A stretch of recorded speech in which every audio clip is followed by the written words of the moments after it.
Bem-vindo ao Lumen Notes, sua revisão de psicologia de forma simples e direta.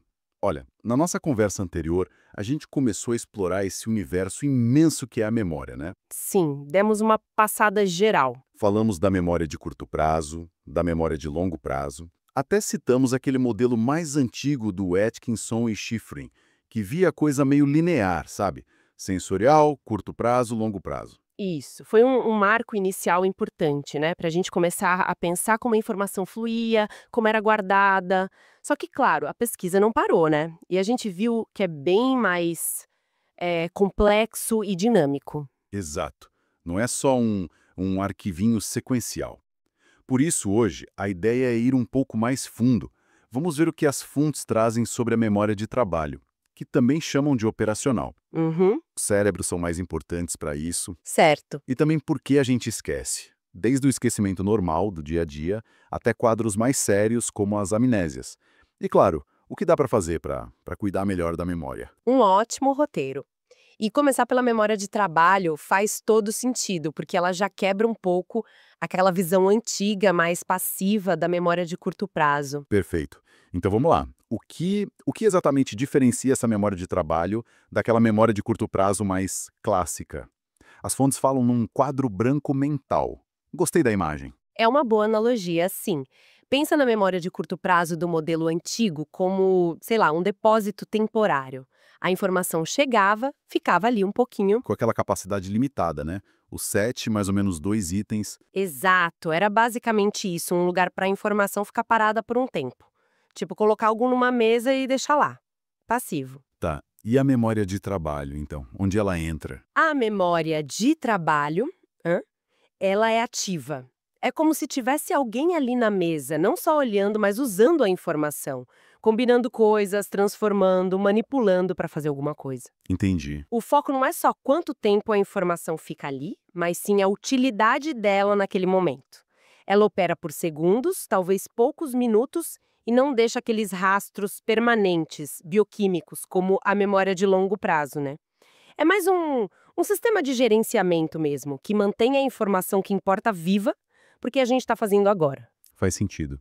E isso, imagino, tem tudo a ver com as funções executivas, né? Certo? Aquelas habilidades de gerenciar a gente mesmo, o foco, o planejamento. Totalmente conectado.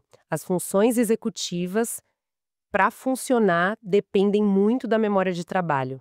Para raciocinar, para tomar uma decisão, para seguir uma instrução mais complicada, a gente precisa segurar e mexer nas informações na cabeça temporariamente. Uhum. É a memória de trabalho que segura as peças do quebra-cabeça enquanto a gente tenta montar. Sei, sei. E para entender melhor como funciona essa mesa de trabalho mental, tem o modelo do Baddeley e Heath, né? Que eles propuseram lá nos anos 70 e depois atualizaram. Parece que dá uma visão mais detalhada. Sim, o modelo deles foca justamente nisso: manter e manipular a informação. Eles viram que a memória de trabalho não era uma coisa só, é um sistema, com várias partes trabalhando juntas. A peça central seria o executivo central. Tipo, o gerente do sistema. Exato, gerente. Ele que coordena tudo, direciona a atenção, decide o que processar, ignora as distrações, ajuda a gente a trocar de tarefa, busca a coisa lá na memória de longo prazo, se precisar, é o centro de comando. Ok, o gerente. E quem trabalha para ele? Bom, ele tem uns assistentes principais. Um é a alça fonológica. Essa lida com o que é verbal, o que é som. Ah, tipo, repetir um número de telefone na cabeça? Isso. Ou para entender o que alguém está falando, a informação pode vir pelo ouvido ou até pela leitura. Aí ela é convertida num código de som na nossa cabeça. Entendi. E pro lado visual? Se eu preciso lembrar o caminho para casa ou a cara de alguém. Aí entra o outro assistente, o esboço visoespacial. Às vezes chamam de agenda visoespacial também. Ele que cuida de manter e manipular as imagens mentais, a localização das coisas no espaço, como os objetos se relacionam visualmente. Tá. Então temos o gerente executivo central, um para sons e palavras, alça fonológica, e outro para imagens e espaço, esboço visoespacial. Mas acho que li sobre mais um componente, O buffer episódico. É isso mesmo, o retentor episódico. Ele foi adicionado depois no modelo. Ele é tipo um palco temporário, sabe? Com capacidade limitada, mas que consegue juntar a informação de todo lado, da alça, do esboço e, muito importante, ele conecta com a memória de longo prazo, tanto a de fatos quanto a de eventos. Ah, então é ele que integra tudo. Exato. Ele pega o som da alça, a imagem do esboço, mistura com o que a gente já sabe lá da memória de longo prazo e cria essa representação integrada, essa cena completa que está na nossa consciência agora. Nossa, faz todo sentido. É o que permite, sei lá, fazer uma conta de cabeça, você pega os números, alça, talvez visualize eles, esboço, usa as regras de matemática, longo prazo. Perfeito. Ou seguir uma receita, participar de uma conversa. Tudo isso exige essa integração ativa que a memória de trabalho faz. Muito bom. Agora vamos descer um nível. E para a biologia, como que o cérebro, como ele faz isso? Como ele forma e guarda essas memórias lá nas conexões, nas sinapses? Essa é a pergunta de ouro, né? O que as pesquisas mostram é que a base da memória está na mudança da força das sinapses, da comunicação entre os neurônios. A ideia do engrama. Engrama, o traço de memória. Isso. Grupos de neurônios que disparam juntos, repetidamente, fortalecem a conexão entre eles. Aí, mais tarde, se uma parte desse grupo é ativada, ela consegue puxar o resto e a memória vem inteira. E o mecanismo celular que explica esse fortalecimento é a potenciação de longo prazo, a LTP. LTP, já ouvi falar disso. É aquele negócio que deixa a conversa entre os neurônios mais forte e duradoura depois de muita estimulação? Exatamente é essa lógica. Simplificando bastante, envolve principalmente um neurotransmissor, o glutamato, e dois tipos de portinhas na membrana do neurônio que recebe a mensagem, os receptores AMPA e NMDA. Certo. Normalmente, quando o glutamato chega, ele abre a portinha AMPA, entra sódio, Na+, e o neurônio fica um pouquinho mais excitado. A portinha NMDA fica meio que bloqueada por um íon de magnésio, Mg++. E como desbloqueia essa NMDA? Precisa de um estímulo mais forte ou repetido. Isso faz o neurônio ficar bem mais excitado, mais despolarizado, e essa excitação maior consegue empurrar o magnésio para fora do receptor NMDA. Ah. Aí sim, com o NMDA livre, o glutamato consegue abrir ele também, e pelo NMDA não entra só sódio, entra também cálcio, Ca++. E o cálcio é o sinalizador importante aí. Ele mesmo. A entrada de cálcio dispara um monte de reações químicas dentro da célula. E essas reações levam a mudanças que fortalecem a sinapse.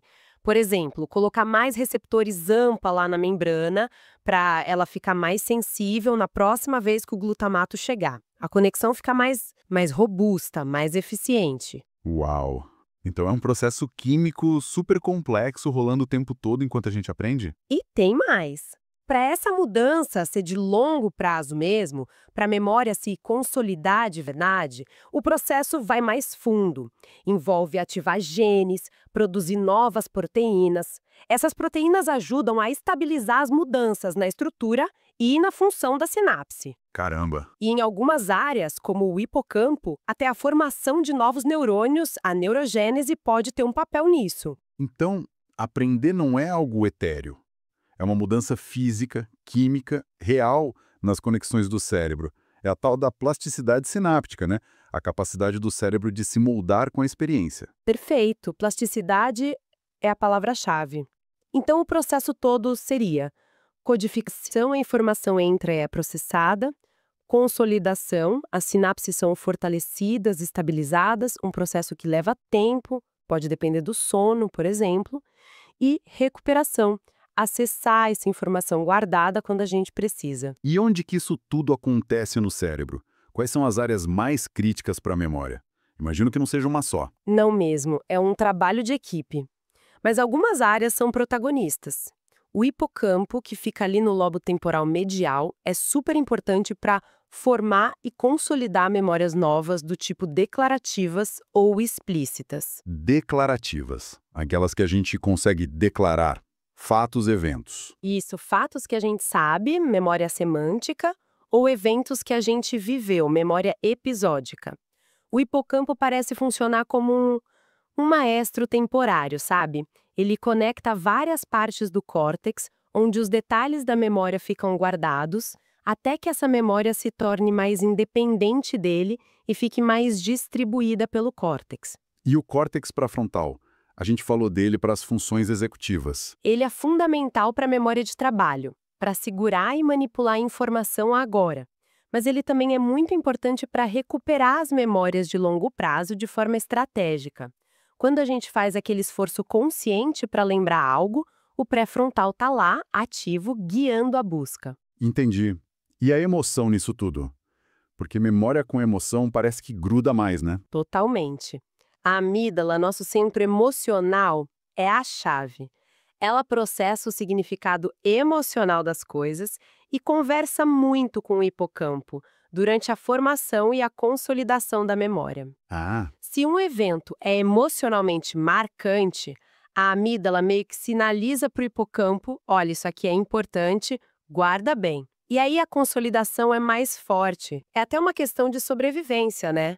Lembrar bem do que foi perigoso ou muito bom. faz todo sentido. E aquelas memórias que a gente nem percebe que tem? Tipo, andar de bicicleta, digitar. A gente não declara como faz. Essas são as memórias não declarativas ou implícitas. Elas dependem de outras áreas. O aprendizado de habilidades motoras, como andar de bicicleta, envolve muito o cerebelo e os núcleos da base, além do córtex motor.